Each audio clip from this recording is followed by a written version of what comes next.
fellowship, and you had time to teach us from the Word of God. Thank you. Thank you. I uh I ask for God's wisdom and for his grace to be upon all of you in India. And I pray for Amen. his blessing to be upon us this today. Let me give you at least a little bit of an instruction on how do we get started. I'm going to the first hour, I'm going to talk about doctrine, Christian doctrine. And the second hour, I want to talk about biblical discipleship. And the reason I want to go talk about biblical discipleship is because we're always interested in planting churches. And the problem is that we plant churches that fail over and over again because we never disciple the people so they can actually run a church and be successful in their communities. So I'm going to be doing that in the second hour. We'll take a 10-minute break in between. Let me tell you a little bit about myself so you know who you're talking to. I've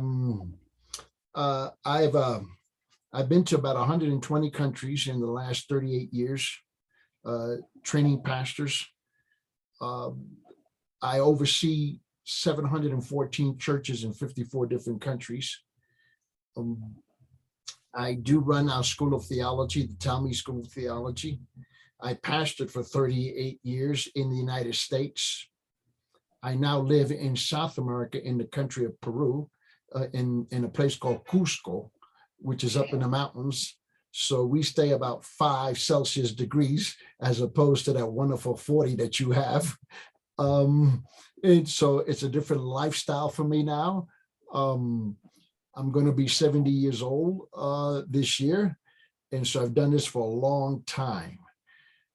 I've been in a lot of cultures around the world, and the human nature is the same everywhere. Our culture might be different, okay? But human nature is the same. Our dialects and our languages may be different, but human nature is the same. If we're going to be men and women who are engaged in the gospel of Jesus Christ and in the full counsel of the Word of God, then we have to be guided by what the Bible says, what the Word of God says. One of the challenges that we face is that we tend to be more cultural than scriptural. And I've seen this problem all over the world. We are dominated by our culture. We are born in culture. We are raised in culture. We are educated in culture. We work in culture. We get married in culture. We have children in culture. We die in culture. So we are already experts in culture. And one of the biggest problems that I face is in our program, we have 12,886 pastors in our training program from around the world. Everybody says the same thing. Here is the famous phrase in all the languages that we hear, but in my culture, quote unquote, but in my culture, that's the famous phrase, right? At that point, I typically just end the conversation, because you're going to spend the next 2 hours trying to convince me about your culture. You're already an expert in culture. What I'm talking about is scripture.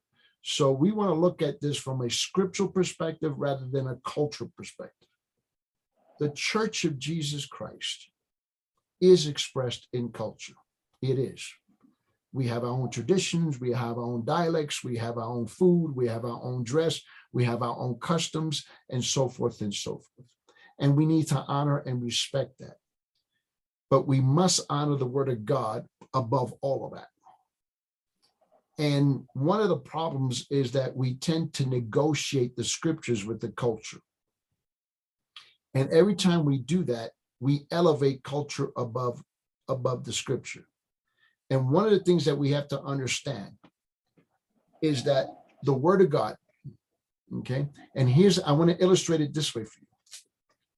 When we impose our culture on the Word of God, we will corrupt the Word of God every single time.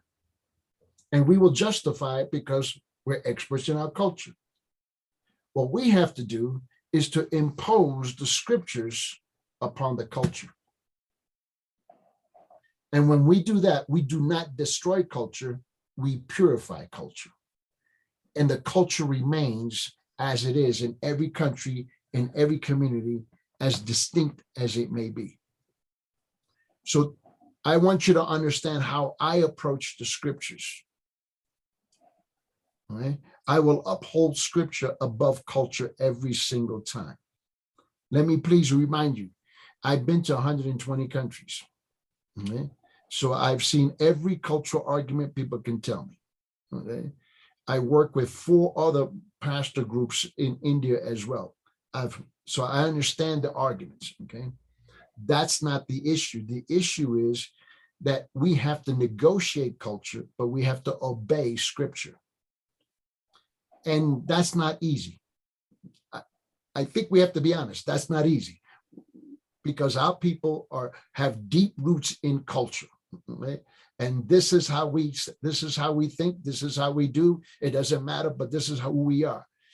But when we come to Christ, we are either new believers, we are new creatures, or we're not. There is no negotiating with scriptures. We have to find our way into the scriptures and express our culture through the scriptures rather than allowing, okay, the scriptures, okay, to be dominated by culture. And so I want you to understand that I understand that that's not always the easiest thing to do, okay? Yeah, right? But nevertheless, I will never negotiate scripture. I can negotiate culture, but I'm not going to negotiate scriptures. Okay? So I want you to understand how I'm going to approach this. Now, with that in mind, let me, the only time that we could find to come together is at 5:30 in the morning, my time in the country of Peru, to meet with you because I teach to 23 different countries. Okay, so everybody's got a different timetable. When I teach to Indonesia, I start at 11 o'clock at night, my time here. Okay, and then I don't get done till 1 o'clock in the morning. So every group is different, and I respect that. So I like to start on time and end on time because when I get done with you today, my next group is Pakistan. And then the group after that is South Africa. Okay. So, so my timetable is very, very tight. And so that's the reason why we wound up at 4 o'clock in the morning, 4 o'clock in the afternoon, your time. Okay? So you need to understand that, you know, it wasn't that I was being difficult. It's just that my schedule is very tight. And I have 18 other professors who work with me, and their schedules are very, very, very tight. Okay? So let me ask you, let's look at doctrine, okay? Christian doctrine. Yeah. Let me ask you, open your Bibles to 1 Timothy chapter 4. 1 Timothy chapter 4, verse 16. 1 Timothy chapter 4, verse 16. If you don't understand something I said because of my accent or because I use a word you're not familiar with, that's okay. Stop me and we'll I have no problems doing questions and answers. Okay? Yeah. I am never in a hurry. Just because I feel the pressure of time to get so much information in an hour, I'm never in a hurry about that. I will also send you follow-up material by way of your your WhatsApp. Okay, I will send you follow-up material to help you get a better understanding. Okay. In 1 Timothy chapter 4, I want you to look at verse 16, and really the whole section is from verse 6 to verse 16, and Paul summarizes everything in verse 16. When he says this. Now, I teach out of the New American Standard Version of the Bible. For 20 years, I taught out of the King James Version. And then probably the last 18 years, I've been teaching out of the New American Standard Version. And the reason I teach out of that version is because it's a better translation. They spent about $25 million going back to the original languages. And the NASB, or New American Standard Version, is much more accurate. Or the other one is the ESV, English Standard Version. And now the New King James Version has come out, and which is also a better version. And I decided to make the change about 18 years ago because I was frustrated preaching out of the King James. I had to always correct an interpretation. And you have to understand the King James Version, when it was translated under political stress. There were certain words that were not allowed to be used in the English culture. So they changed the meaning. I'll give you an example. We use the word a lot, service. We use the word servant, the servant of God. Okay. We use that expression a lot. The man of God, the servant of God. Okay. And the King James Version of the Bible is what introduced that idea, the servant of God. When you read the original language in the Greek language, in the New Testament, the Hebrew language, in the Old Testament, you discover that the word is never servant. But because of political reasons, okay, and slavery in England, they decided that they're going to use the word servant. The word is doulos in the Greek. The word is slave. It's slave. We were purchased by the blood of Jesus Christ. We are owned by the Master Jesus Christ. But because politically we would never use the word slave, okay, so we misinterpret the word and we think that we have options. As a servant, I can choose to serve or not to serve. As a servant, I may be paid, I may not be paid, okay? But a slave has no option. In the scriptures, the proper word is slave. We're owned by the master. But that's not a politically correct term that we want to use, okay? I use all of the politically incorrect terms. In other words, I use what the Bible says, okay? So I want you to understand, so we have challenges in translations. And we have to understand that. Okay? So from time to time, I will ask you, please interpret for me your version of what it actually says and what you understand it to say, okay? And I will do that for that reason, is because I want to make sure we're saying the same thing and we are understanding the same thing. And remember, we're going to have challenges because of dialect, accent, okay? And that's just part of the challenges we're going to have to accommodate each other for. In 1 Timothy chapter 4, the Apostle Paul says this in verse 16. He says, pay close attention to yourself and to your teaching. He says, persevere in these things, for as you do this, you will ensure salvation both for yourself and for those who hear you. Now, notice what he says. You and I are to pay very close attention, okay, to ourselves as well as to our teaching. And what I would like to do with you is to begin to introduce you into the series of doctrine. One of the problems with this issue is that it seems to me that, for example, when I'm with the brothers in Pakistan, they'll tell me, well, and this is how we believe. And when I ask them why, they'll tell, well, because in our culture.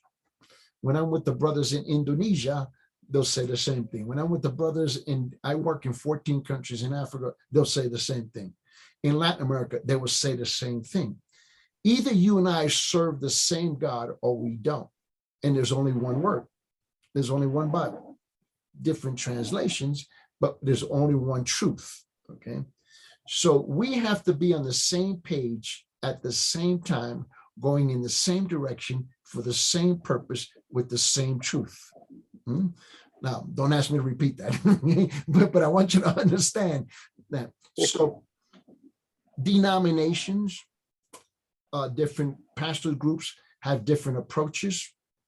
And it's primarily because of cultural reasons, not because of scriptural reasons. And that's okay as long as you stay within the truth. Okay? And so depending on what denomination we're talking about, they'll teach that there is 15 major doctrines in the Bible. Some will teach you there's 12 major doctrines in the Bible. Some will teach you there's 20 major doctrines in the Bible. As long as they're all the same thing, doesn't matter to me. Now, the way I approach it is this way. There are 10 major doctrines in the Bible, but there are 180 sub-doctrines that support the 10 major doctrines. Mhm. And so, let me see. I think we're going to need some translation. Somebody's asking for translation, so let's make sure that we. Yes, somebody's asking for translation. Sir, how shall I translate you sentence by sentence you have to speak? Then give me chance to translate it in Hindi. Then only our the colleagues may understand and get it.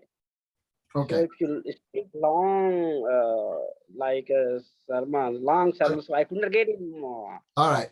So we will shorten the phrases. Yeah. There are 10 major doctrines in the Bible. Yeah. So परमेश्वर के दास pastor ED हमारे बीच हैं।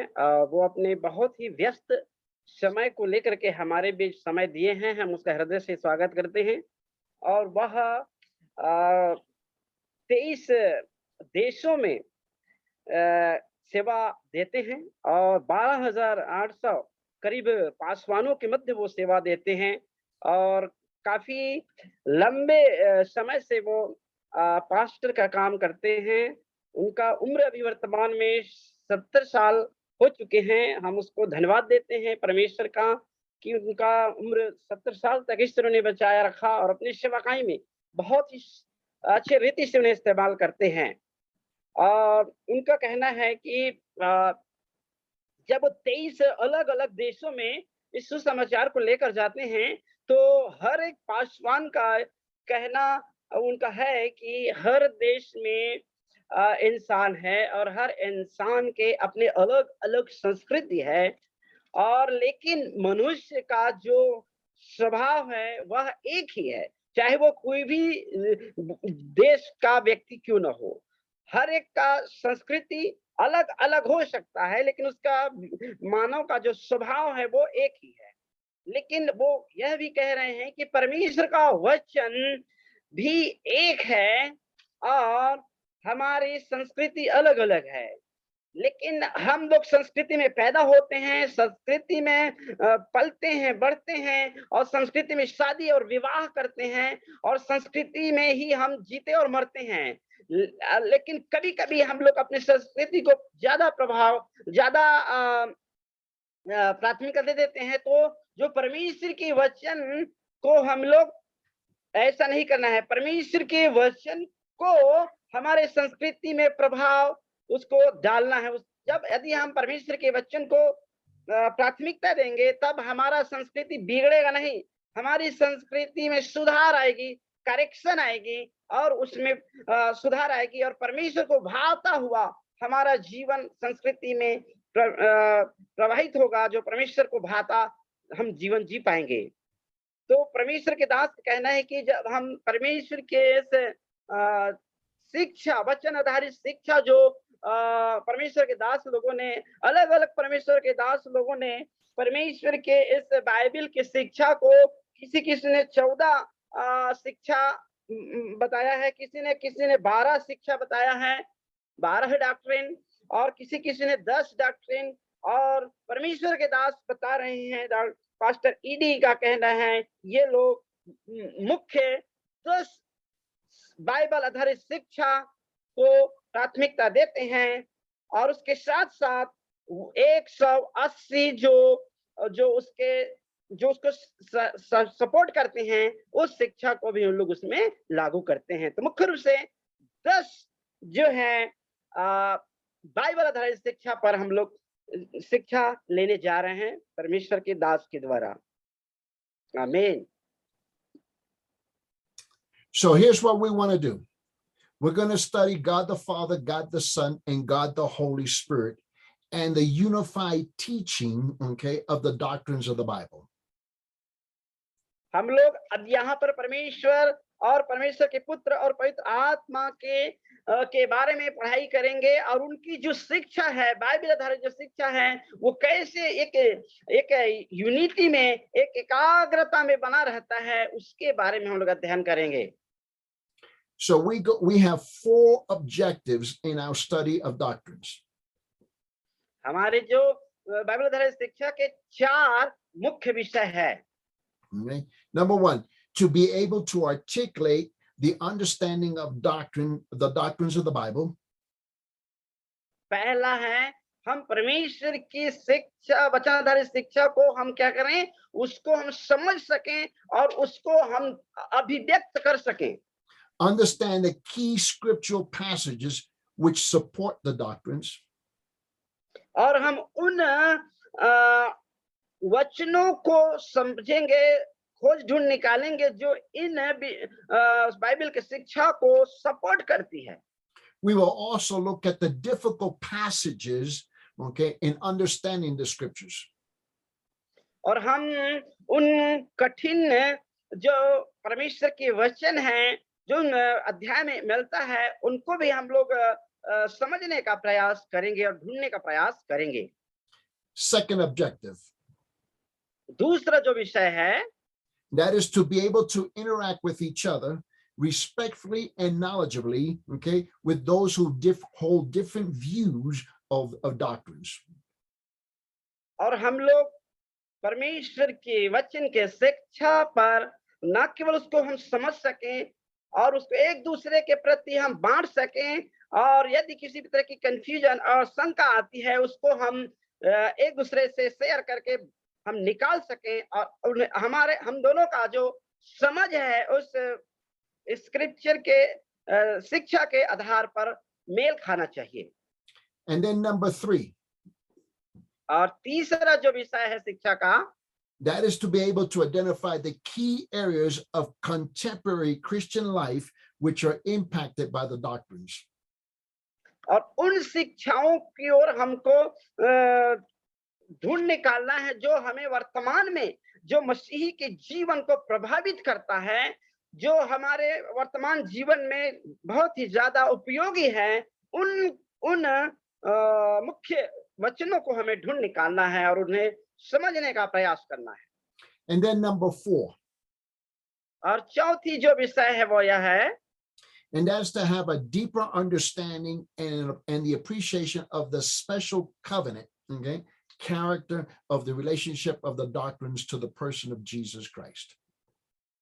और चौथी जो हमारे जो मुख्य बात है वह है कि हम परमेश्वर के उस वचन के द्वारा परमेश्वर के साथ और वचन के साथ हमारे साथ जो एक सुंदर जो संबंध है, जो एक वास्तविक संबंध होना चाहिए, उसको हमको समझने की आवश्यकता है। So what we want to do, I just want to walk you through the doctrines today briefly. हम परमेश्वर के दास के द्वारा बाइबल आधारित शिक्षा पर हम लोग प्रवेश करने जा रहे हैं। So I want to, first thing we want to do is we're going to look at the introduction to doctrine. हम लोग बाइबल आधारित शिक्षा का परिचय पर हम लोग बात करेंगे। Then the first major doctrine is the doctrine of the Bible. The doctrine of the Bible. That's the first major doctrine. और पहला जो मुख्य शिक्षा है जो परमेश्वर के वचन पर आधारित है वह है बाइबल आधारित शिक्षा। The second major doctrine is the doctrine of God. और दूसरा मुख्य जो बाइबल आधारित शिक्षा है वह है परमेश्वर की शिक्षा। The next one is the doctrine of Christ. That's the third major doctrine, the doctrine of Christ. और तीसरा जो मुख्य जो बाइबल आधारित जो शिक्षा है वह है मसीह यीशु पर शिक्षा। The fourth major doctrine is the doctrine of the Holy Spirit. और चौथा जो मुख्य जो बाइबल आधारित शिक्षा है वह है पवित्र आत्मा पर शिक्षा। The fifth major doctrine is the doctrine of man. और जो पांचवी जो मुख्य शिक्षा है वह है मनुष्य पर शिक्षा। The sixth major doctrine is the doctrine of sin. और छठा नंबर का जो शिक्षा है बाइबल आधारित मुख्य शिक्षा है वह है पाप पर शिक्षा। The seventh major doctrine is the doctrine of salvation. और सातवें नंबर की जो शिक्षा है वह है उद्धार पर शिक्षा। The eighth major doctrine is the doctrine of angels.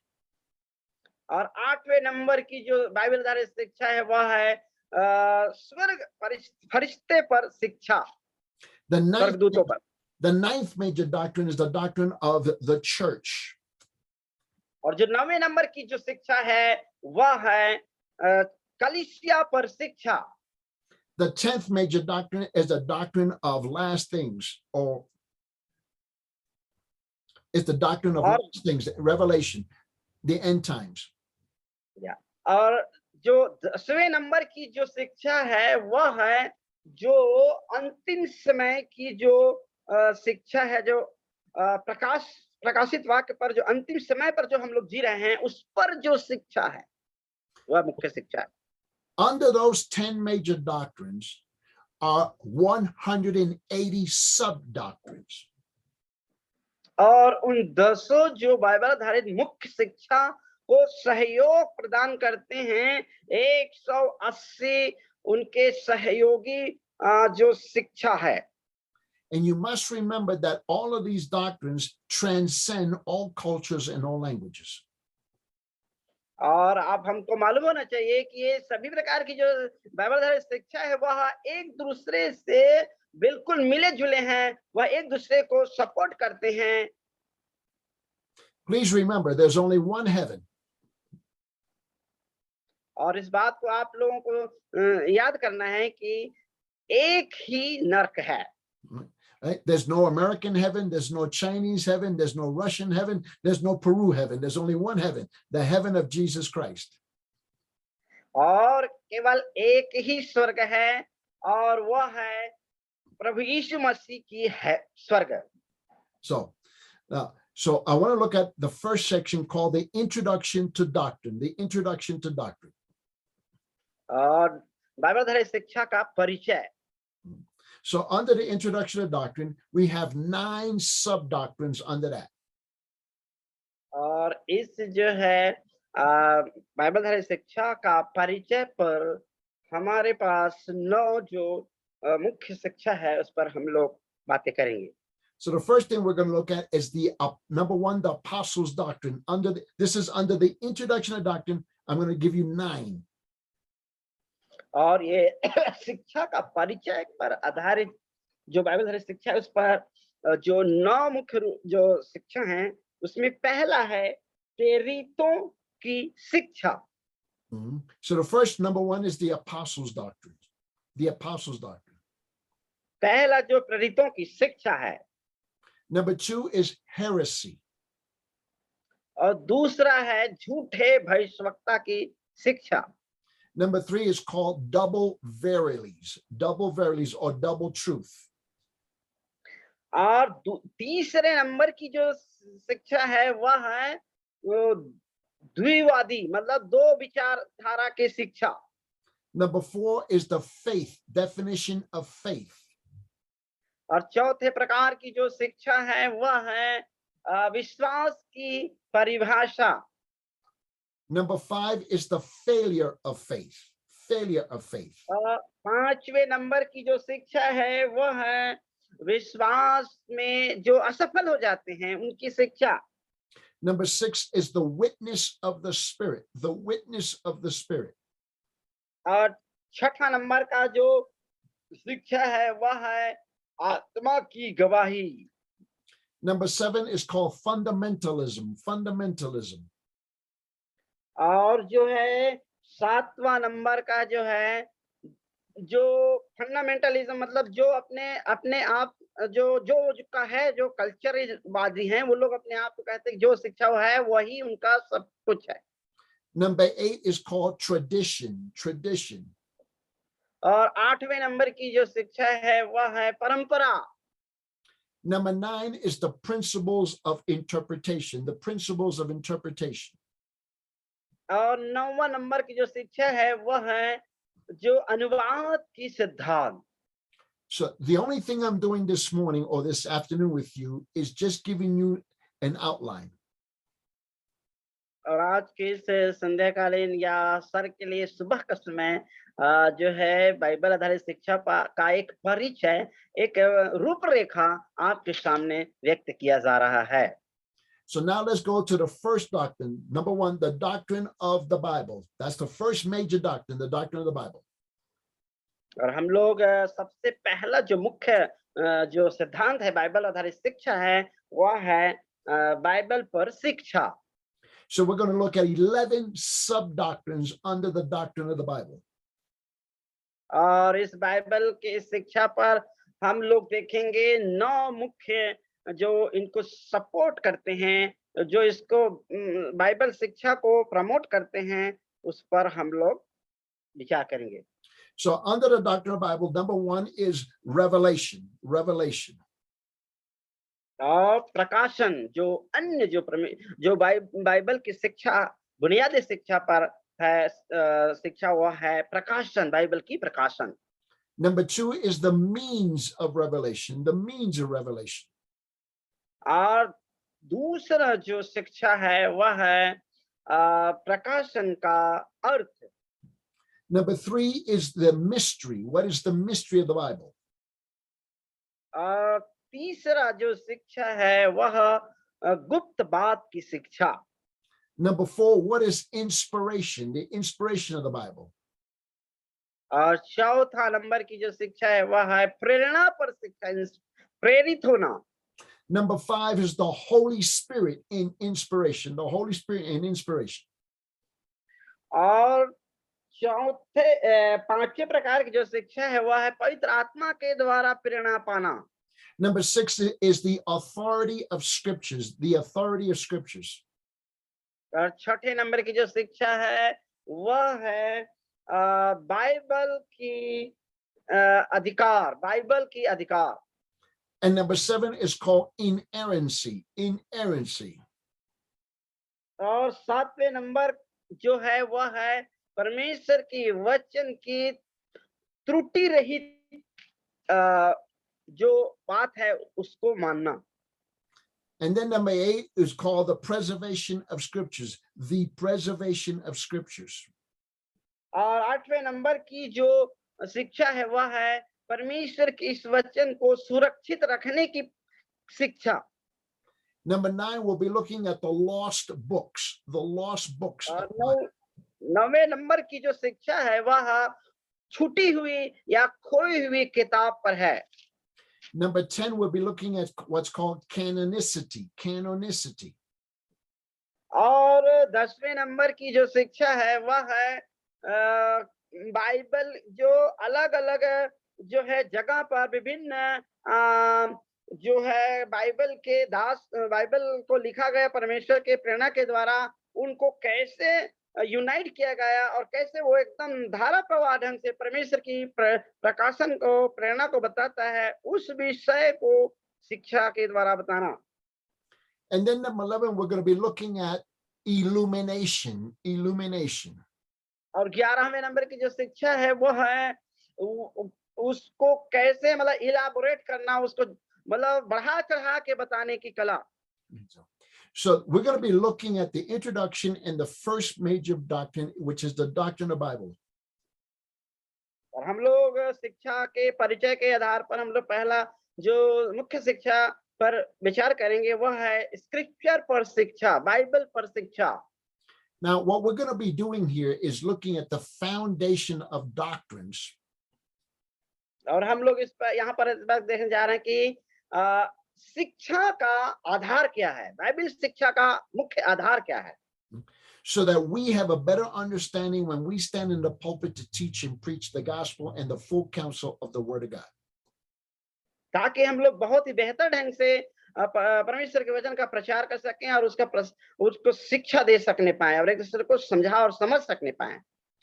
One of the biggest mistakes that pastors make and preachers make और एक बहुत बड़ा जो गलती आज के प्रचारक और शिक्षक बाइबल के करते हैं वह यह है is to believe that their people in their congregation don't have enough education to understand the word of God. वो यह विश्वास करते हैं कि उसकी जो सभा में उपस्थित या कलीसिया में उपस्थित जितने विश्वासी हैं वो लोग अच्छे ज्ञान नहीं रखते हैं। So we hear a lot of pastors and preachers, this is how they talk. और हम बहुत से पासवानों लोगों और बाइबल के शिक्षकों के मध्य यह बात को सुनते हैं जो बात अभी बताया जा रहा है। They'll tell you, my people do not understand. हम लोग ऐसे ही कहते हैं कि मेरे लोग नहीं समझते हैं, ना ही समझने का प्रयास करते हैं। The problem is they're your people, not God's people. जो गलत बात यह है कि परमेश्वर का लोग, ना कि पास्टर का लोग। They are never your people, they're God's people. वो कभी पास्टर का कलीसिया या विश्वासी नहीं होता है, वह हमेशा मसीह यीशु का विश्वासी और मसीह यीशु का कलीसिया होता है। What I have learned in the mission field is that everybody is intelligent. और मैंने एक चीज ढूंढा है और वो पाया है, वो बात यह है कि हर एक व्यक्ति जो है दिमागदार हैं, विवेकशील हैं। They may not have formal education, but they are intelligent. वो हो सकता है वो शिक्षा ग्रहण नहीं किया हो हम और आप जैसे, लेकिन फिर भी से उसमें बुद्धिमानी है। Please remember, the Bible was written for every man and woman, every common man and woman to understand the word of God.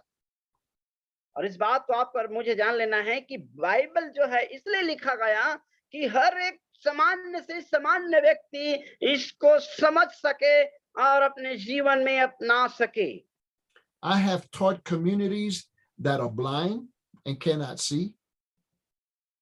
और परमेश्वर के दास ने ऐसे कलीसिया और ऐसे लोगों के बीच परमेश्वर के वचन को प्रचार किए हैं जो आंखों से अंधे हैं। I've taught communities that cannot hear. और परमेश्वर के दास ने बहरे लोगों के मध्य भी परमेश्वर के वचन को बांटे हैं। I've taught many communities that cannot read. और परमेश्वर के दास ने ऐसे समुदाय को भी वचन बांटे हैं जो पढ़ लिख नहीं सकते हैं, But they are intelligent. परंतु वे सब बुद्धिमान थे और समझदार थे। But they don't have formal education. Let's not make that mistake. वो लोग भले से ही शिक्षा नहीं प्राप्त किए हैं, लेकिन वो लोग समझदार और बुद्धिमान हैं। हम इस गलती को दोबारा न दोहराएं।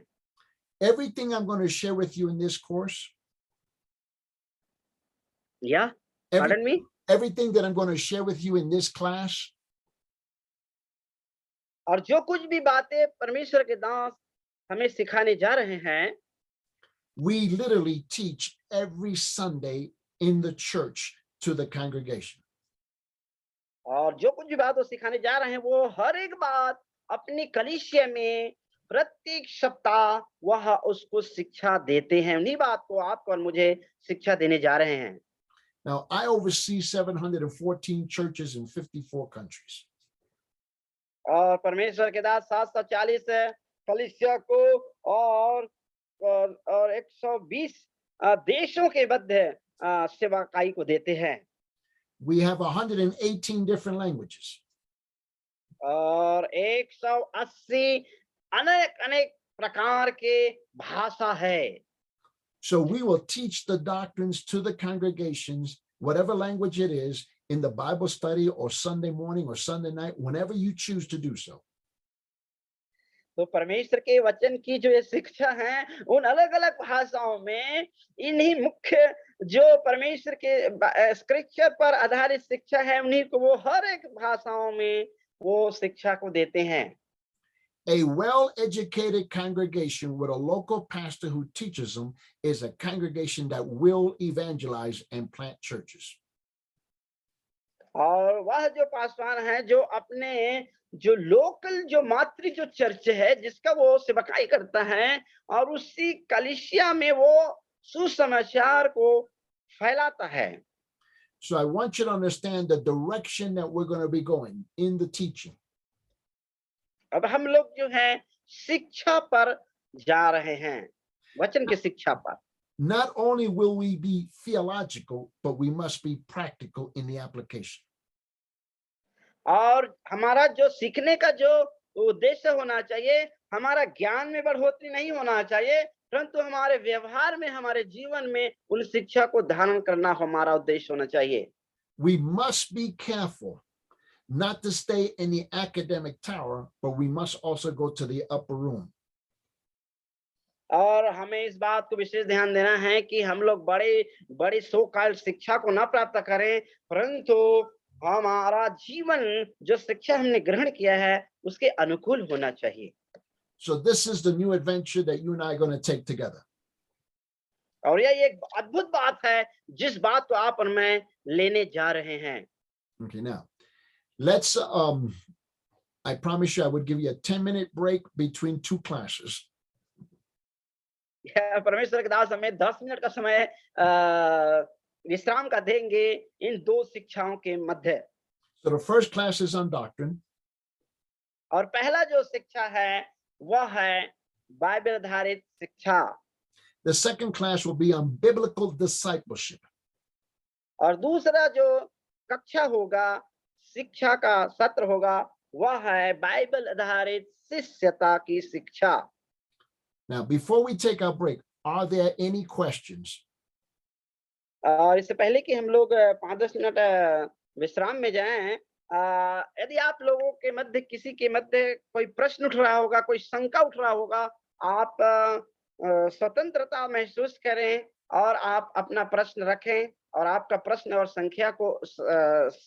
शंका को परमेश्वर के दास दूर करेंगे। तो अवसर है हमारे सभी पासवान भाई बहनों के लिए कि वे अपनी समस्या या कोई अभी तक जितने बातों को बताए गए हैं उनमें से कोई बात समझ में नहीं आया है या कुछ शंका है तो आप पूछ सकते हैं बेझिझक।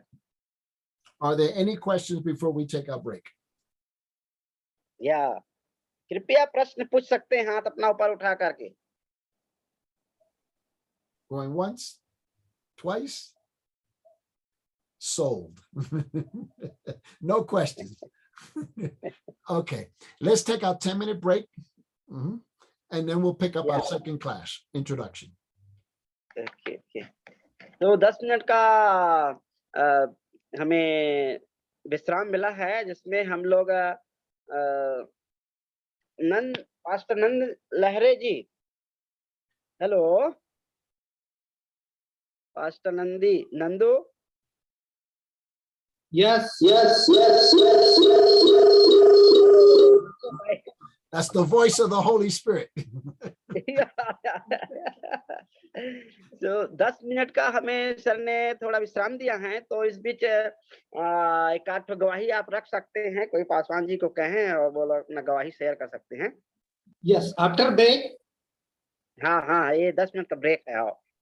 ब्रेक के बाद इसी बीच after 10 minutes. हाँ 10 minutes. Yeah. Okay. Yeah, welcome sir. Welcome you sir.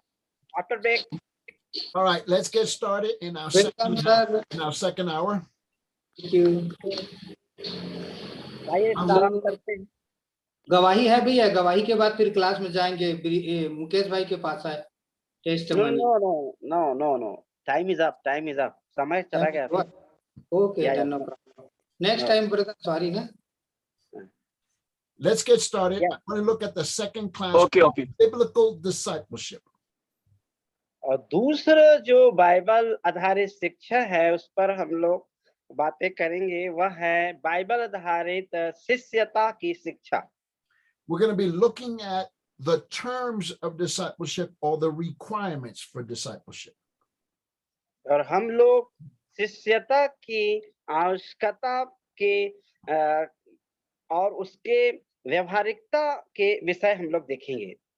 One of the challenges that we have is that we're always planting churches, but they're weak and ineffective and they fail.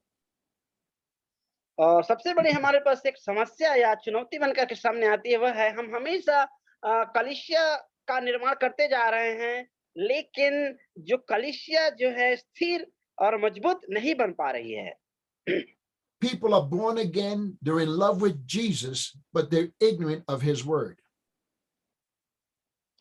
लोग जो प्रभु यीशु मसीह को ग्रहण करने में बड़ी उत्साहत दिखाते हैं, लेकिन प्रभु यीशु मसीह के लिए जीने में उन लोगों को परेशानियों का सामना करना पड़ता है। So I want you to understand, I'm going to say a phrase that may not make sense at first. और मैं इसी बात को आपके मध्य स्पष्ट करना चाहता हूं कि एक शिष्यता का क्या शाब्दिक अर्थ है। As a pastor, I never want church members. मैं पासवान होने के नाते कभी भी कलीसिया की सदस्यता नहीं चाहता हूँ। I'm going to repeat that. As a pastor, I never want church members. Paswan होने के नाते मैं कभी नहीं चाहता कि किसी कलीसिया में मैं बंद के रहूं। Church members are cheap. Church members are cheap. They will cost you everything. और जो कलीसिया के सदस्य होते हैं वो लोग होते हैं धोखेदार होते हैं और वो लोग आपको हर बात में लूटना चाहेगा। Church members always want something from you. और कलीसिया के सदस्य जो है हमेशा कुछ न कुछ आपसे चाहेगा। पासवान आपसे कुछ न कुछ मांग करेगा। Church members are always crying and very needy. और जो कलीसिया के सदस्य होते हैं वो लोग हमेशा रोते रहते हैं और कुछ न कुछ उनको मांग करते ही रहते हैं। If you are not constantly giving them a bag of rice, they're upset. और यदि आप उनको उनके मांग के अनुसार यदि चावल दाल का जो पैकेट है उसको नहीं देते हैं तो वो लोग निराश हो जाएंगे। Basically, church members only want to receive and never give. और जो कलीसिया के सदस्य मेंबर बनते हैं वो लोग हमेशा लेना चाहेंगे बजाय कि देना। Church members live by circumstances. और कलीसिया के जो सदस्य होते हैं वो लोग परिस्थिति के अनुसार चलाए जाते हैं। So I never want church members. इसीलिए मैं कलीसिया के सदस्यता नहीं चाहता। I am looking for disciples. इसलिए मैं परमेश्वर के शिष्य की ओर दिखता हूँ। Disciples are very different from church members. और शिष्य होते हैं वह कलीसिया के सदस्य से अलग हटके होते हैं। So let me ask you to open your Bibles to the book of Luke, the book of Luke chapter 9, the book of Luke chapter। आइए हम लूका रचित सुसमाचार उसके 9वें अध्याय को खोल लेंगे। लूका रचित सुसमाचार उसके 9वां अध्याय। And we're going to be looking at verses 23 to 27, verse 23 to 27. और हम लोग वचन 23 से लेकर के 27 वचन तक देखेंगे। And I want you to look at this scripture very carefully because it is a painful scripture. और परमेश्वर के दास चाहते हैं कि इस वचनों को आप बड़े ही ध्यान पूर्वक मनन करते हुए देखें क्योंकि ये बहुत ही दिक्कत देने वाला वचन है। This is where you divide the sheep from the goats. और यही वो जगह है जहां पर आप भेड़ और बकरी में अलग कर सकते हैं। This is where you discover who wants to follow Jesus and who does not want to follow Jesus. और यही वो वचन है जिसके द्वारा आप और मैं जान सकते हैं कि कौन यीशु मसीह के पीछे चलना चाहते हैं और कौन यीशु मसीह के पीछे चलना नहीं चाहते हैं। Look at verse 23. These are the words of Jesus. He's speaking to the disciples. और यह 23 वचन जो यीशु मसीह के मुख से निकले हुए वचन है जो अपने शिष्य को बोल रहे हैं। Verse 23. And he was saying to them all, if anyone wishes to come after me, he must deny himself and take up his cross daily and follow me. और वचन 23 में हम देखते हैं उसने सबसे कहा यदि कोई मेरे पीछे आना चाहे तो अपने आपे से इनकार करे और प्रतिदिन अपना क्रूस उठाए हुए मेरे पीछे हो ले। Verse 24. For whoever wishes to save his life will lose it, but whoever loses his life for my sake, he is the one who will save it. 24 वचन में इस तरह से है क्योंकि जो कोई अपना प्राण बचाना चाहेगा वह उसे खोएगा परंतु जो कोई मेरे लिए अपना प्राण खोएगा वही उसे बचाएगा। Look at verse 25. For what is a man profited if he gains the whole world and loses or forfeits himself? 25 वचन, यदि मनुष्य सारे जगत को प्राप्त करे और अपने प्राण खो दे या उसकी हानि उठाए तो उसे क्या लाभ होगा? In verse 26, for whoever is ashamed of me and my words, the Son of Man will be ashamed of him when he comes in his glory, in the glory of the Father and of the holy angels. जो कोई मुझसे और मेरी बातों से लजाएगा, मनुष्य का पुत्र भी जब अपनी और अपने पिता की और पवित्र स्वर्गदूतों की महिमा सहित आएगा तो उससे लजाएगा। Verse 27, but I say to you truthfully, there are some of those standing here who will not taste death until they see the kingdom of God. वचन 27 में, मैं तुमसे सच कहता हूं कि जो यहाँ खड़े हैं उनमें से कुछ ऐसे हैं कि जब तक परमेश्वर का राज्य न देख लें तब तक मृत्यु का स्वाद न चखेंगे। Now you have to understand the context of Jesus' words in verses 23 to 27. और आपको और मुझे इस वचन 23 से 27 तक के इस यीशु मसीह के इन वचनों के संदर्भ, किस संदर्भ में यीशु बातें कर रहे हैं उसको समझने की आवश्यकता है। Jesus is saying he was to bear a cross for mankind.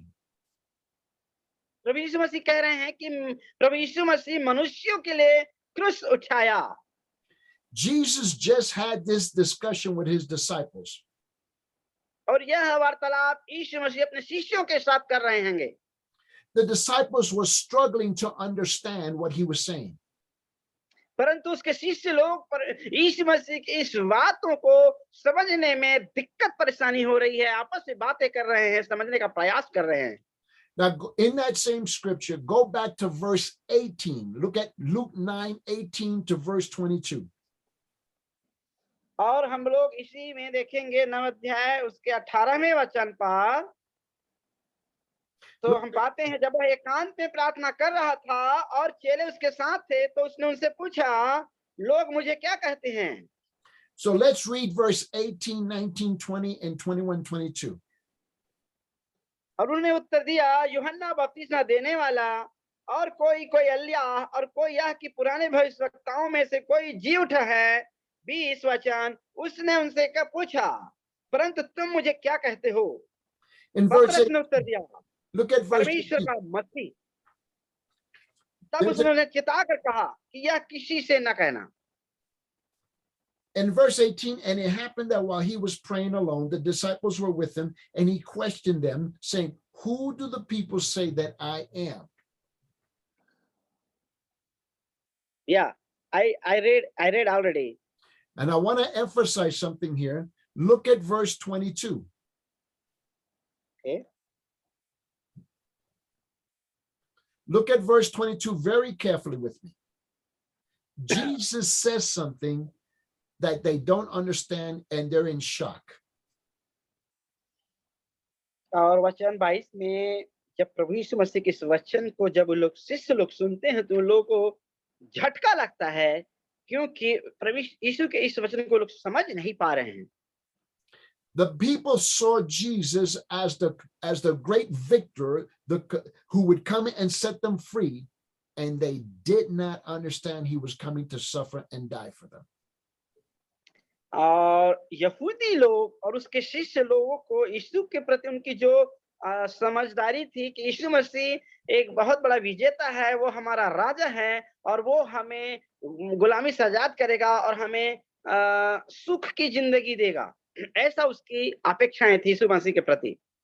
Look at verse 22. The Son of Man must suffer many things and be rejected by the elders and chief priests and the scribes and be killed and be raised up on the third day. और वचन 22 में प्रभु यीशु मसीह अपने उद्देश्य को बता रहे हैं कि मनुष्य के पुत्र के लिए अवश्य है कि वह बहुत दुख उठाए और पुरनिये और प्रधान याजक और शास्त्री उसे तुच्छ समझकर मार डालें और वह तीसरे दिन जी उठे। Jesus begins to introduce the concept of the cross.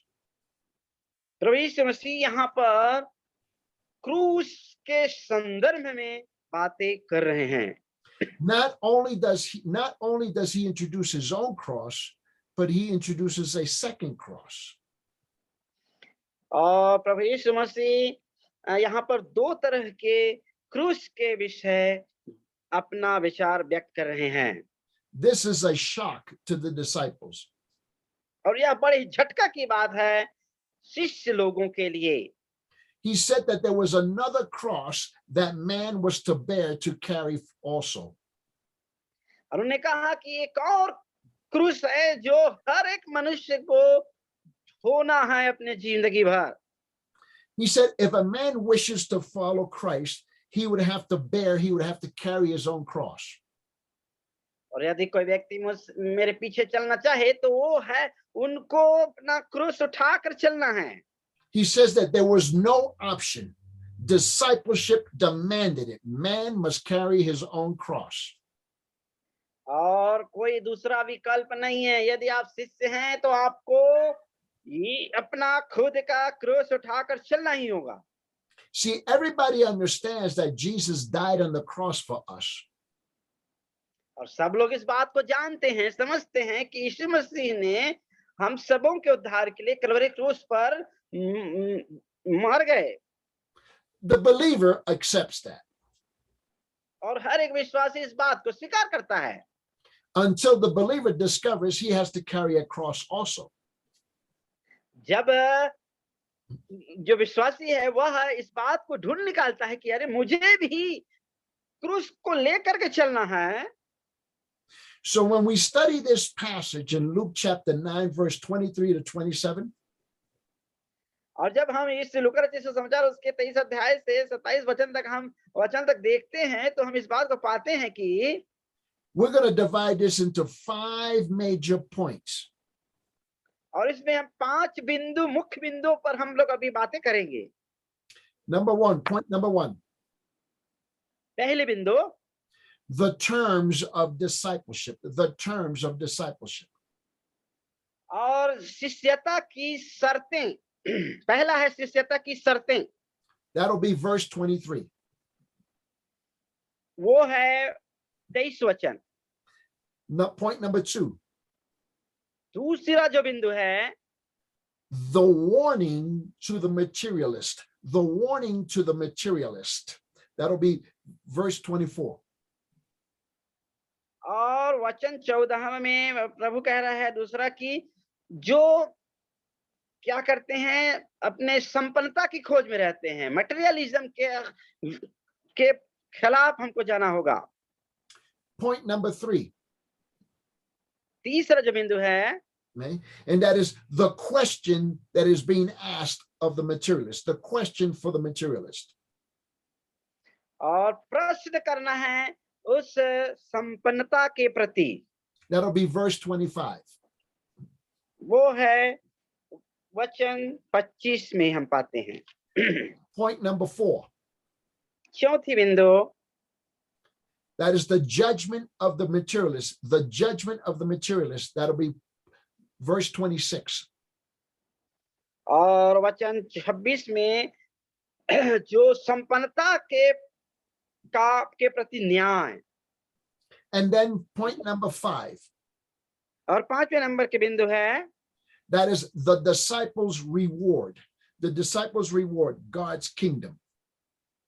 और जो शिष्यता है वह उसका इनाम पाएगा, परमेश्वर के राज्य का इनाम पाएगा, सच्ची शिष्यता। That will be verse 27. तो वह वचन 27 है, शिष्यता का इनाम। So let's go back to point number 1. आइए हम बिंदु 1 पर हम चर्चा करेंगे। Now, so this point number 1, Jesus says something that is shocking to the disciples. और यह वचन जो है उनके शिष्यों को झटका देने वाली बात है। He's telling the disciples that they have to deny themselves. यीशु मसीह कह रहे हैं कि तुम्हें अपने आप का इनकार करना होगा। He tells them also they are to die to self. और वो यह दूसरा बात ये भी कह रहा है कि तू अपने आप के लिए मरना होगा। He says there are 3 terms of discipleship or 3 requirements for discipleship. और यहाँ पर यीशु मसीह 3 शर्तें, शिष्यता के लिए 3 शर्तें या शिष्यता को धारण करने के लिए 3 मुख्य जरूरत प्रभु यीशु मसीह उसके सामने रख रहे हैं। That's if a person will really truly follow Christ. यदि कोई व्यक्ति सही ढंग से यीशु के पीछे चलना चाहता है। So I want you to look at this very carefully in verse 23. बड़े ही ध्यानपूर्वक इस वचन 23 को हम देखेंगे। So let's look at verse 23 very carefully, Luke chapter 9. आइए हम बड़े ध्यानपूर्वक वचन 23 पर मनन करें। And look at what he says. He says, and now Jesus is speaking to them, and he says, if anyone wishes to come after me, और कहते हैं कि यदि कोई व्यक्ति मेरे पीछे चलना चाहे। now notice he says 3 different things in that verse. उस व्यक्ति से वह 3 मुख्य बातें कहते हैं। In the English version, it says he must deny himself. और पहला जो बात वो कहते हैं वह अपने आप का इनकार करे। That's the first thing that a believer has to do, deny himself. हर एक विश्वासी यह पहली बात अपने जीवन में करना जरूरी है, वो है अपने आप का इनकार करना। The second thing, he must take up his cross daily. और दूसरी चीज वह हर एक दिन अपने क्रूस को उठाकर चलना होगा। And the third thing, he has to follow him. और तीसरी जो बात शर्तें यह है कि वह यीशु मसीह के पीछे चले। Now, what I need you to do for me is to translate back to me your version of what verse 23 says. हमारे जो Hindi this is our English Hindi translation, sir. Could you get Hindi? Could you understand? Now, tell me what the Hindi version says. Hindi version? Yeah, I am reading for you, sir. उसने सबसे कहा, यदि कोई मेरे पीछे आना चाहे तो अपने आपेक्ष से इनकार करे और प्रतिदिन अपना क्रूस उठाए हुए मेरे पीछे हो ले। Okay, so let's take the first part, because every language there's a different order, but the point is I want to know if all 3 are in there. Yeah. आइए हम पहला जो शर्त है उस पर विचार करें। हर भाषा में अलग अलग इसको दिया है, इसलिए देखते हैं। चलिए। So the first part is a person must deny himself. तो पहला जो भाग है वह है वो व्यक्ति अपने आप का इनकार करे। So is that part in your version? Yes. Okay. So when you hear the words deny himself, how do you understand deny himself? तो आप और मैं जब इस वचन को पढ़ते हैं तो अपने आप के इनकार करने का क्या अर्थ समझते हैं? How do you understand that phrase, deny himself?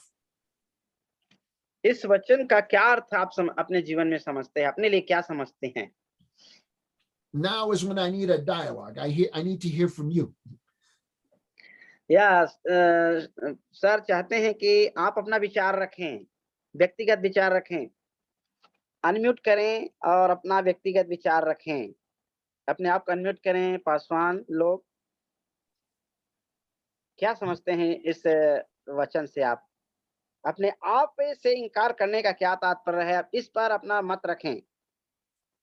अपने आप से इनकार करने का तात्पर्य है अपनी इच्छाओं से अपने अभिलाषाओं को मारना, मतलब अपने सोच विचारों को, अपनी इच्छाओं को हम मार कर परमेश्वर की इच्छाओं को अपने जीवन में लागू करना ही अपने आप का इनकार करना। Yeah,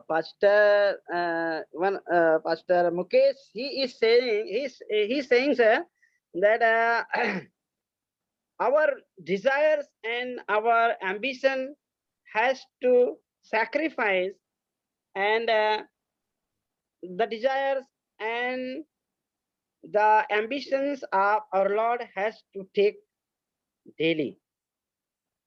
Now, for the majority of our church members, Yeah, for the majority of our church members, nobody wants to deny themselves. They want something. या हमारे कलीसिया में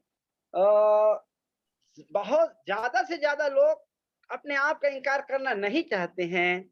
हर कोई कुछ ना कुछ लेना चाहते हैं।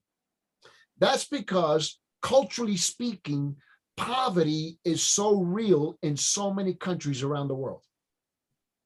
क्योंकि यहाँ पर संस्कृति सामने आ रहा है जो पूरे संसार के मनुष्य के लिए बहुत ही समस्या का कारण बनता है। संस्कृति यहाँ पर रोल प्ले कर रहा है।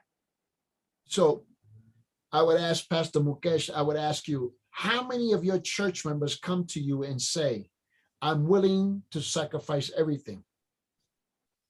पास्टर जी, पास्टर रमेश जी से पूछ रहे हैं कि आपके कलीसिया में कितने ऐसे विश्वासी हैं जो आपके पास आते हैं और कहते हैं कि मैं यीशु मसीह के लिए अपना सर्वस्व न्यौछावर करने के लिए तैयार हूँ। How many? कुछ ऐसे बंदे हैं जो इस तरह से कहते हैं।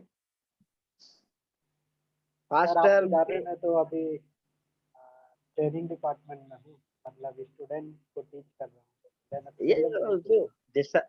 वही तो you are in the platform that you disciple. No, you disciple and हाँ, कई लोग आए, कई लोग नशा करने वाले व्यक्ति थे, उन्होंने अपनी नशा को छोड़ा, अपने आदि को छोड़ा प्रभु के लिए और पूरा अपने जीवन को समर्पण किया। अभी सेवकाई में हो जाना।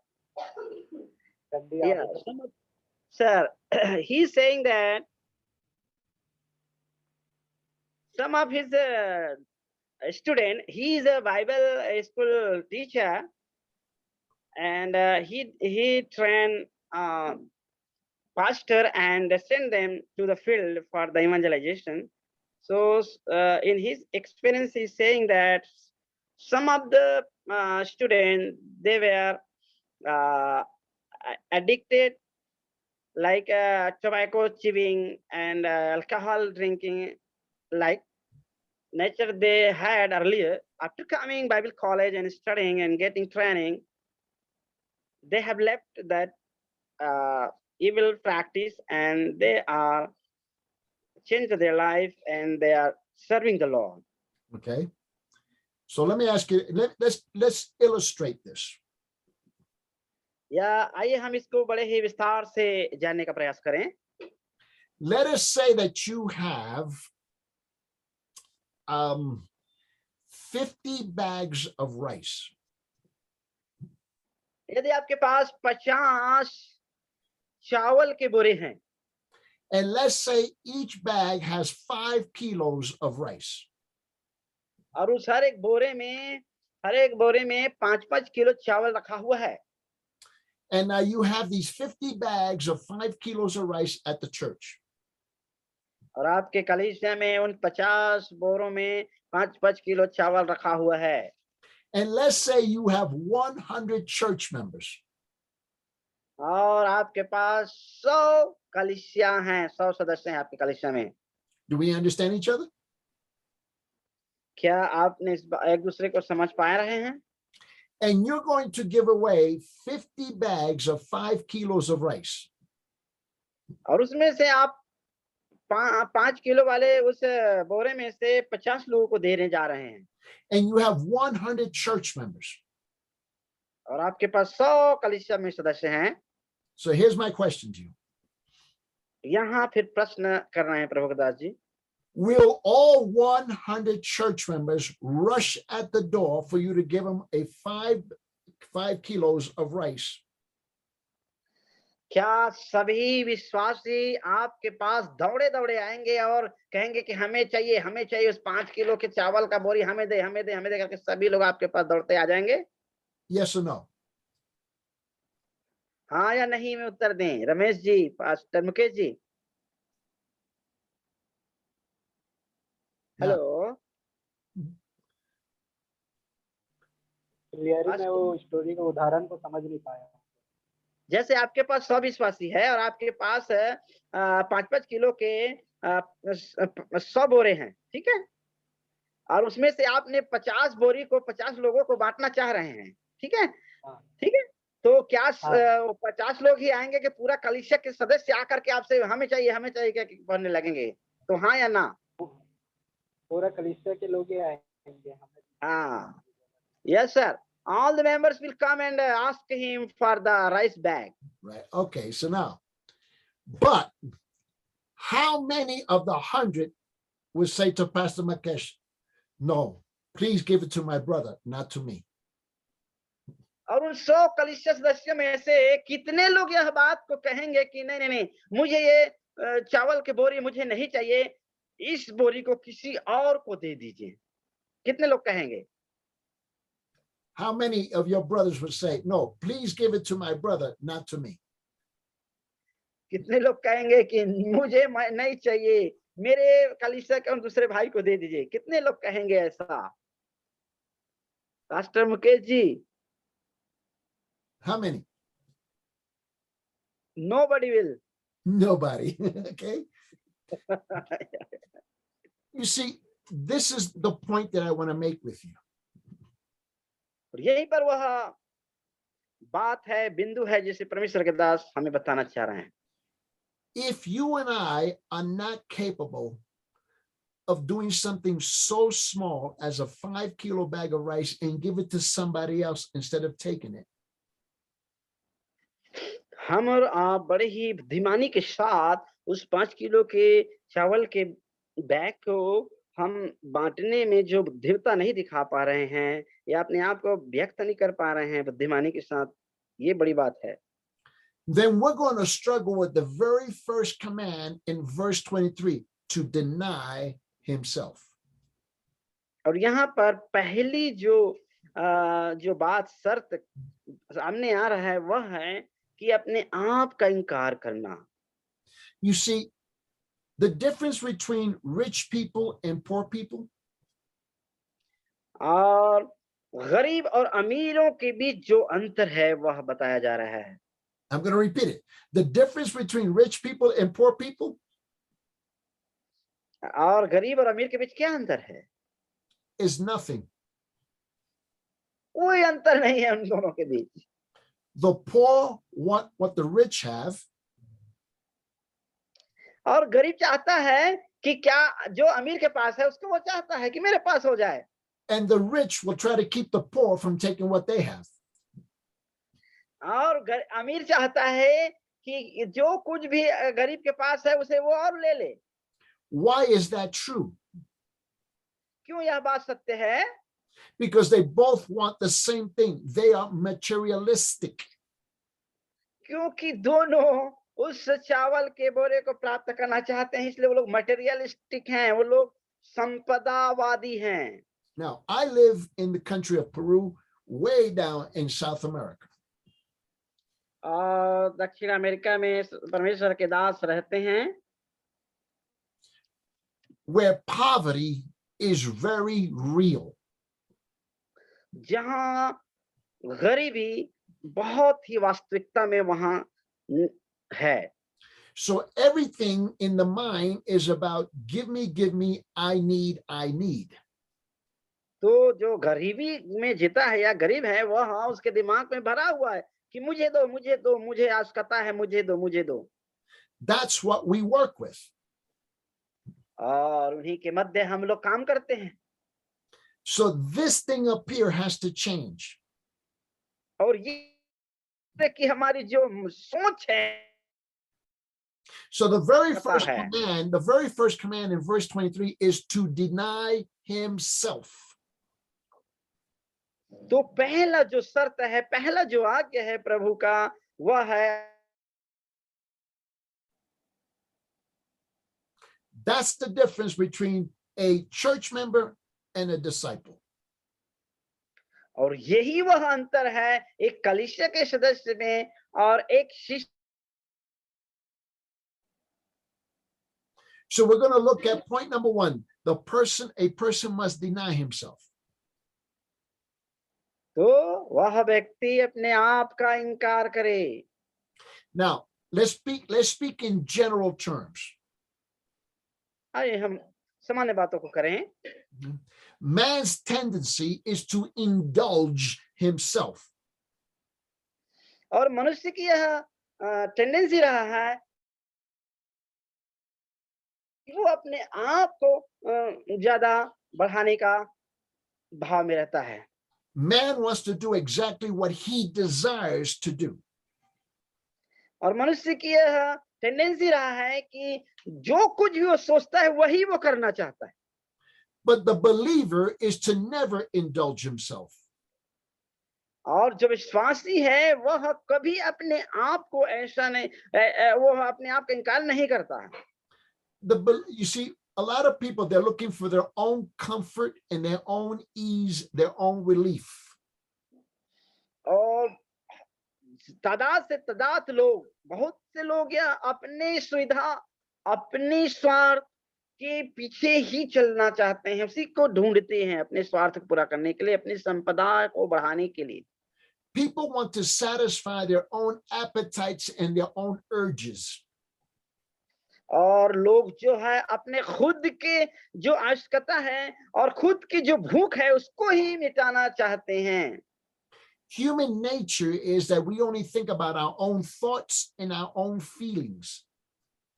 मनुष्य की यह टेंडेंसी रही कि हम अपने खुद के विचार और अपने खुद की जरूरत पर ही कार्य करते हैं। Most people are engaged in deceptions and in different types of enticements. और बहुत से लोग पूर्व कल्पना और अपने कुछ भावनाएं अपने अंदर रख चुका है, उस पर वो लोग अपने आप को व्यस्त रखते हैं। Human nature is that people get involved in all kinds of plots and all kinds of intrigues. और मनुष्य की दिमाग की टेंडेंसी यह रही है कि वो ऐसे पैतरा और ऐसे कुछ तरीका ढूंढने में लगे रहते हैं ताकि वह अपने इच्छाओं को पूर्ति करे और अपने जरूरत को पूर्ति कर सके, इसलिए उन लोग तरीका पर तरीका ढूंढते रहते हैं। People get engaged in pride and in boastings. और मनुष्य अपने जरूरत को पूरा करने के लिए जोर डालता है और प्रयासरत रहता है और उसे ले ही लेता है। Okay, now let me ask you, just hold one moment for me. आइए हम 2 मिनट अपने आप को सोचें। Somebody's knocking on my door. Hang on one moment. Okay, sir.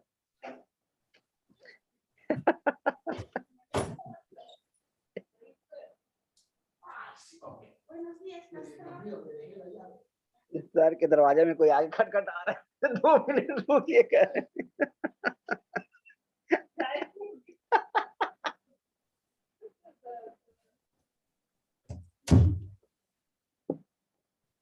बहुत ही जबरदस्त टीचिंग दे रहे हैं जी।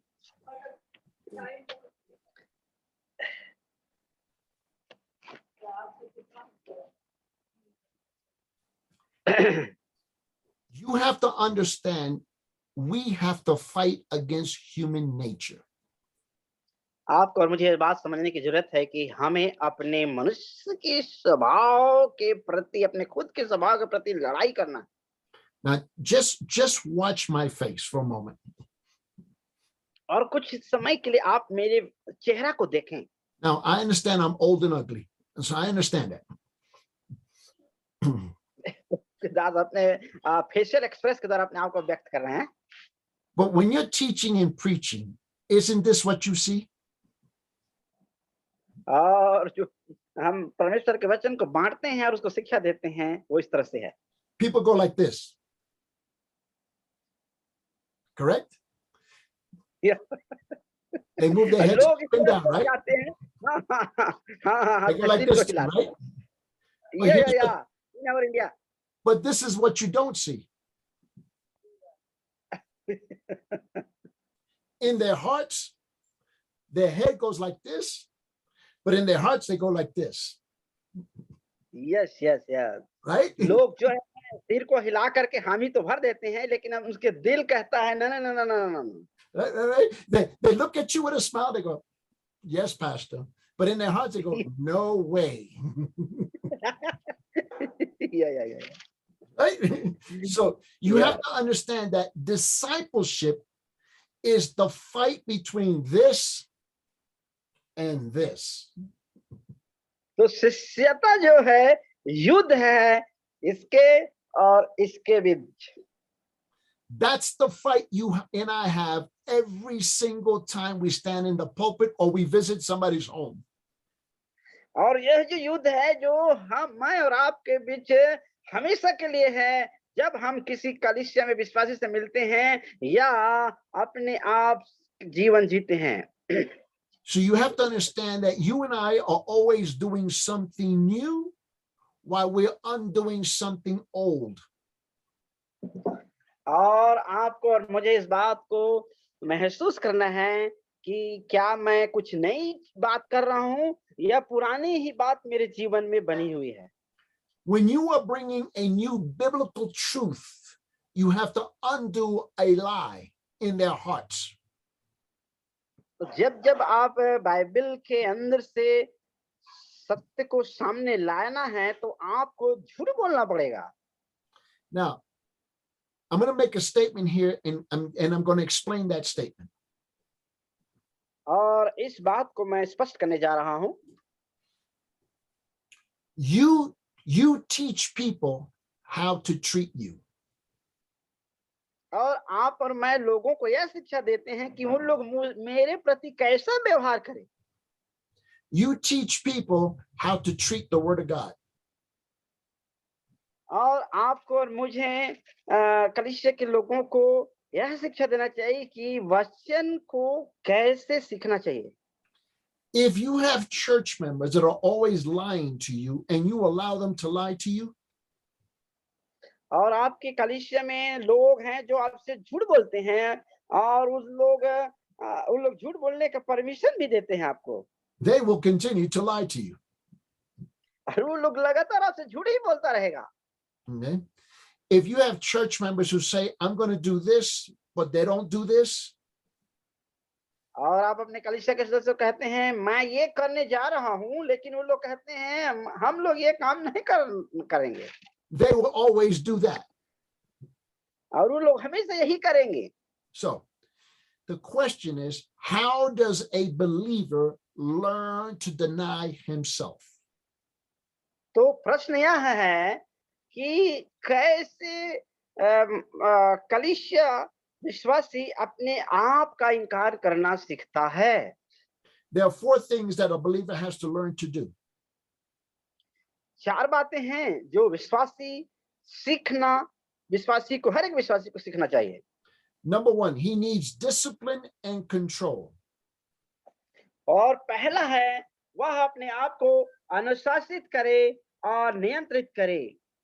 Number 2, और दूसरी बात है he has to understand what loving and caring is.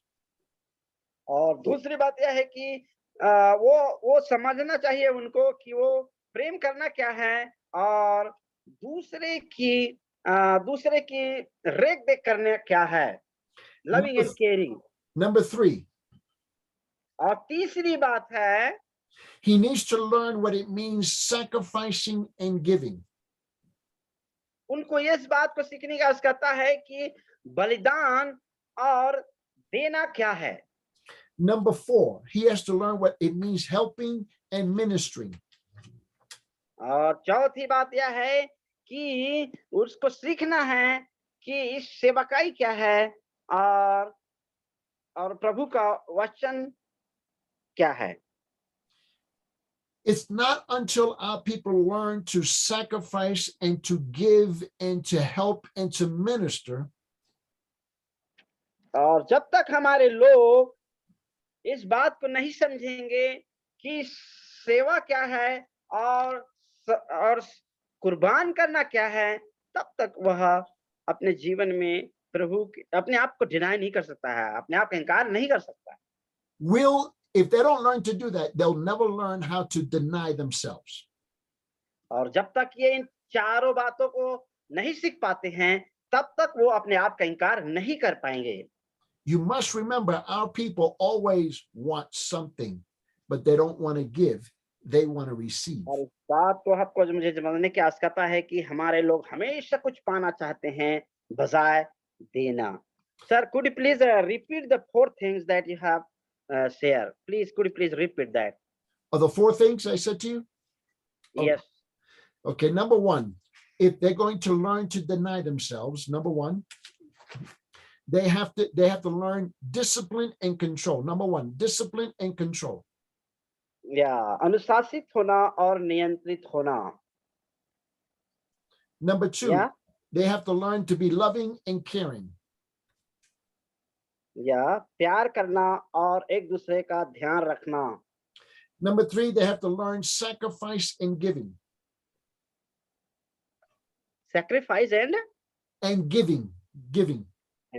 and giving. जो सीखना है कुर्बान करना और सेवा करना। And number four, Fourth number? go ahead. Fourth number? Number four, they have to be helping in ministry. Helping in ministry. And ministry.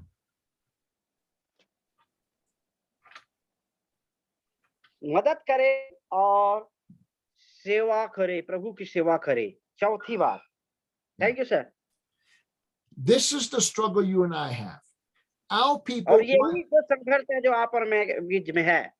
Our people want to receive, but they don't want to give. हमारे जो लोग हैं वो हमेशा लेना चाहते हैं और वो लोग देना नहीं चाहते हैं। And the reason is they really don't believe God.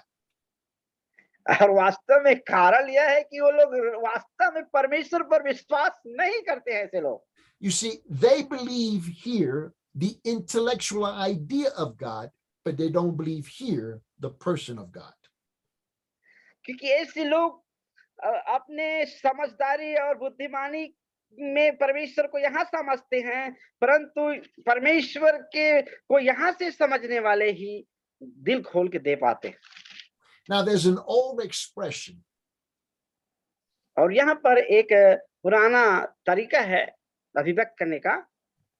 You can feed a man to eat. हम लोग ऐसा महसूस करते हैं कि हम खा रहे हैं। And you will always have to feed him. Yeah, pardon me? And you will always have to feed him.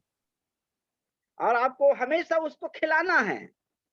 Or you can teach a man to fish so that he can eat. या तो फिर आप उसको मछली देना है, खिलाना है ताकि वो खाए।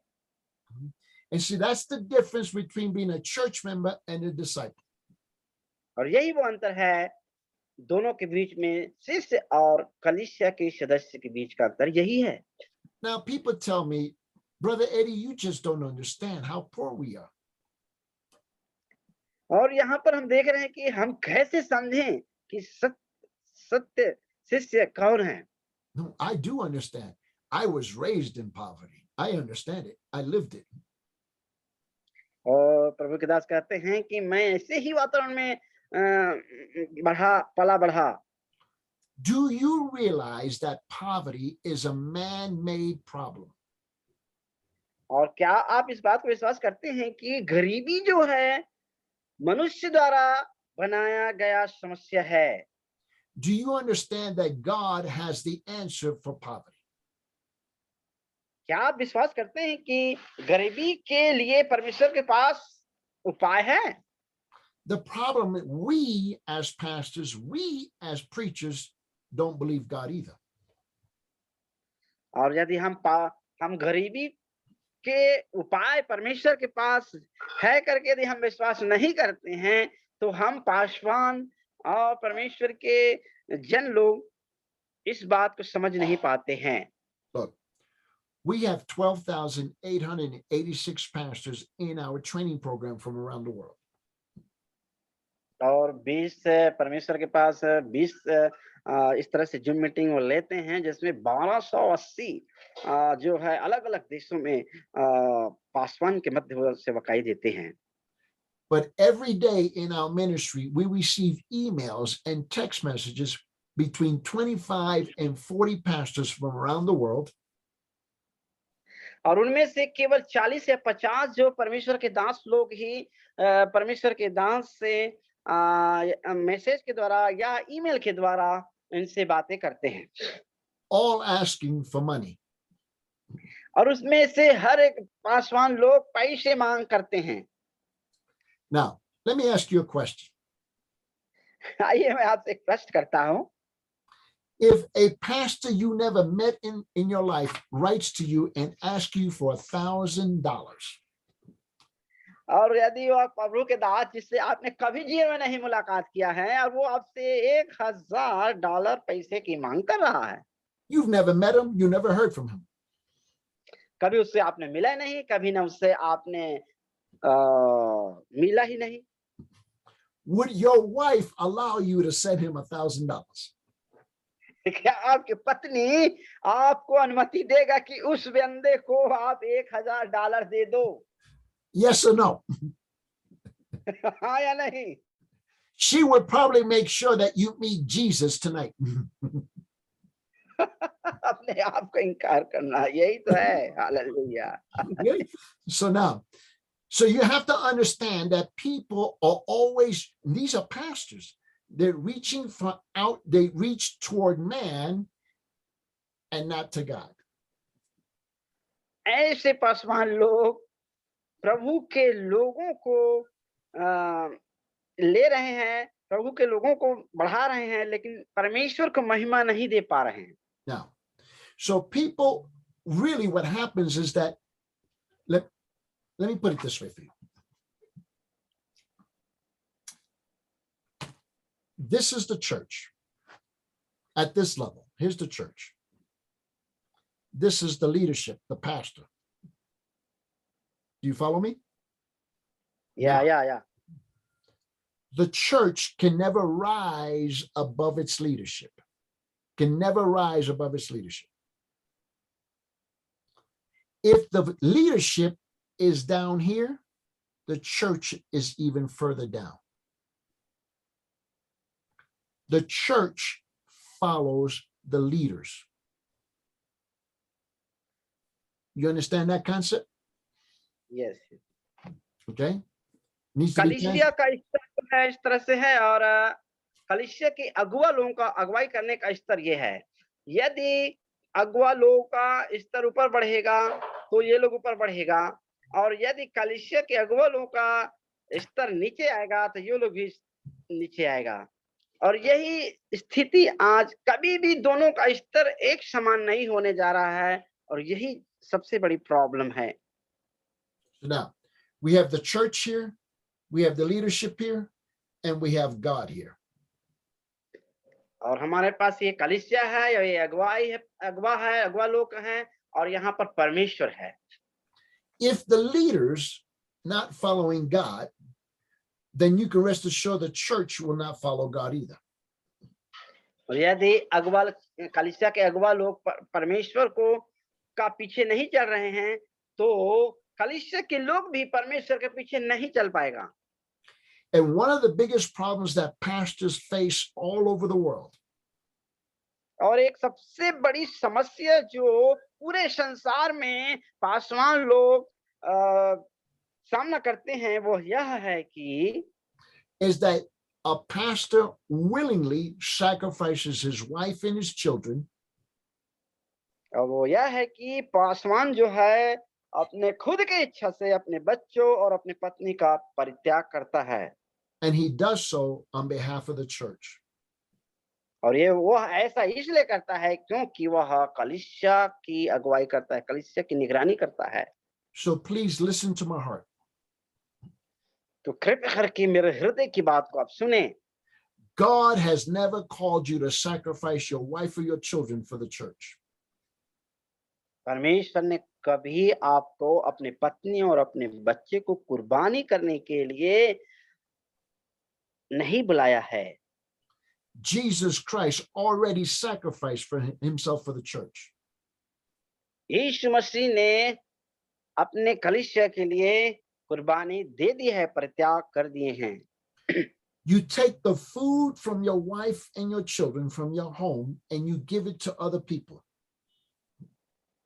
आप अपने पत्नी और बच्चे के भोजन को लेकर के दूसरी व्यक्ति को देते हैं। You are always sacrificing for them. और आप हमेशा इस तरह से कुर्बान करते हैं, इस तरह से बलिदान और त्याग करते हैं। But they never sacrifice for themselves. परंतु वो जो लोग हैं वो कभी अपने आप के लिए वो लोग इस तरह से कुर्बानी और त्याग नहीं करते हैं। People will always be happy to see you sacrifice them yourself for them.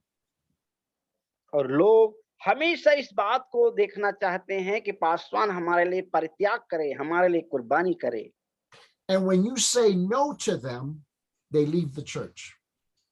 और यदि पासवान होने के नाते आप उसके लिए मैं परित्याग नहीं करूंगा, जब कहीं भी आप कहें या नहीं करेंगे तो वो लोग आपकी कलीसिया को छोड़ देगा।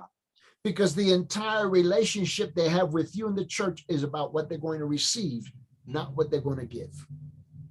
और पूर्ण जो आपके प्रति जो रिश्ता या लगाव है पासवान के प्रति कलीसिया का, वह यह है कि वो लोग क्या आपसे प्राप्त कर सकते हैं, न कि क्या आपको सेवकाई में परमेश्वर के या आपके सेवकाई में वो लोग दे सकते हैं। नहीं, That's the problem when we have only church members and we have no disciples. और यही वो मुख्य अंतर है कि हमारे पास कलीसिया के सदस्य हैं या परमेश्वर यीशु के शिष्य हैं। That's what exactly has to change. और यही जो हमारी जो धारणा है और यही हमारा जो हमारा व्यवहार है, यही बदलने की आवश्यकता है। Well, listen, it's already, well, time is come and gone. समय I'll tell you what, we'll pick this up next Saturday. Okay. Okay, questions? okay. Any questions before we close? Sir, our pastor fellowship, we have discussed that if you could arrange this time in evening time, so for us evening time, like 7 o'clock or 7 to 10, like that. If you could, if it is possible, because daytime we people are finding some kinds of problem because we are involved in several things and people are coming and just like you, just now you had a person coming and knocking at your door.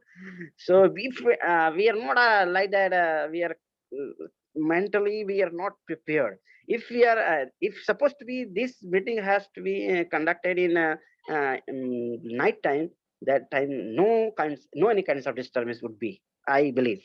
So if you could, if it is possible, sir, we are requesting you, sir, please like Monday or Thursday or Saturday night, any evening time, like 7 o'clock for us, 7 p.m. or 8 p.m. like that. If you could manage this, that would be far better for us to concentrate on the teaching. Okay, listen, here's my problem. Okay. Yeah. I teach daily on national radio and on national television every morning. Okay. And so my time, and there's a 10 and a half hour difference between India and Peru. So for me to do a 7 o'clock meeting with you or 7:30 means that I have to be here at 9 o'clock, but that's when I'm on the radio and I'm on television. That's my problem. Okay. Now, every day, sir, whole day, every day, every 7 days. I do this Monday to Friday. Okay. And then on Saturday morning. Okay. Today. Okay. Yeah. Then I teach a class at 9 o'clock. And I don't get done to 12 o'clock. Okay. I don't get done to 12 o'clock. So now, if you want to have a meeting at 12 midnight, okay, I'm more than happy to do a meeting at 12 midnight. Now, when I Yeah. I teach Indonesia, I teach from 11 o'clock at night here because it's going to be 10 o'clock in the morning. It's going to be 12 o'clock for them the next day. Okay. So Okay. I understand the problem. Okay.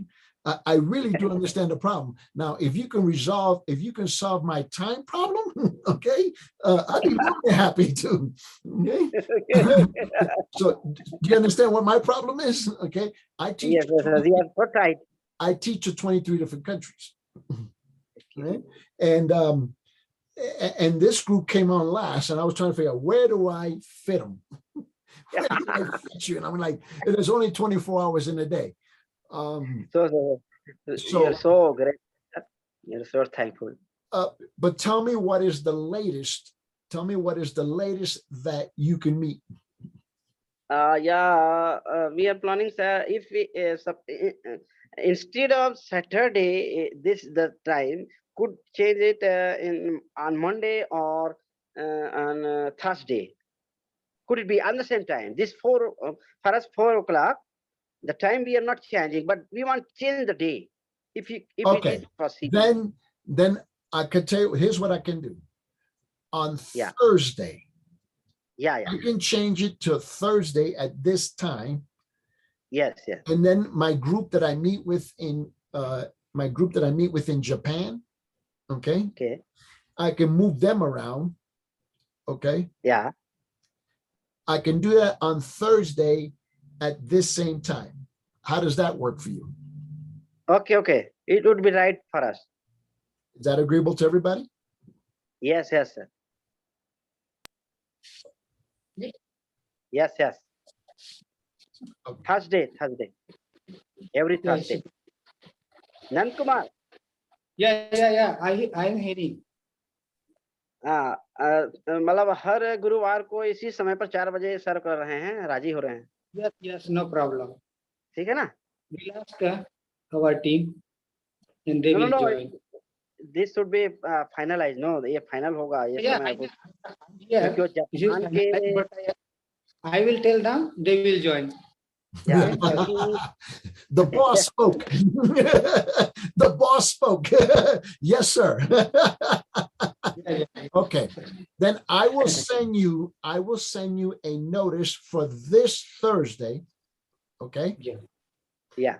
And then I will change the group with Japan. Okay. I will change them for a later hour. Okay. Yeah. Much helpful for us, sir. We want to thank for this. Right, my brother. Thank you.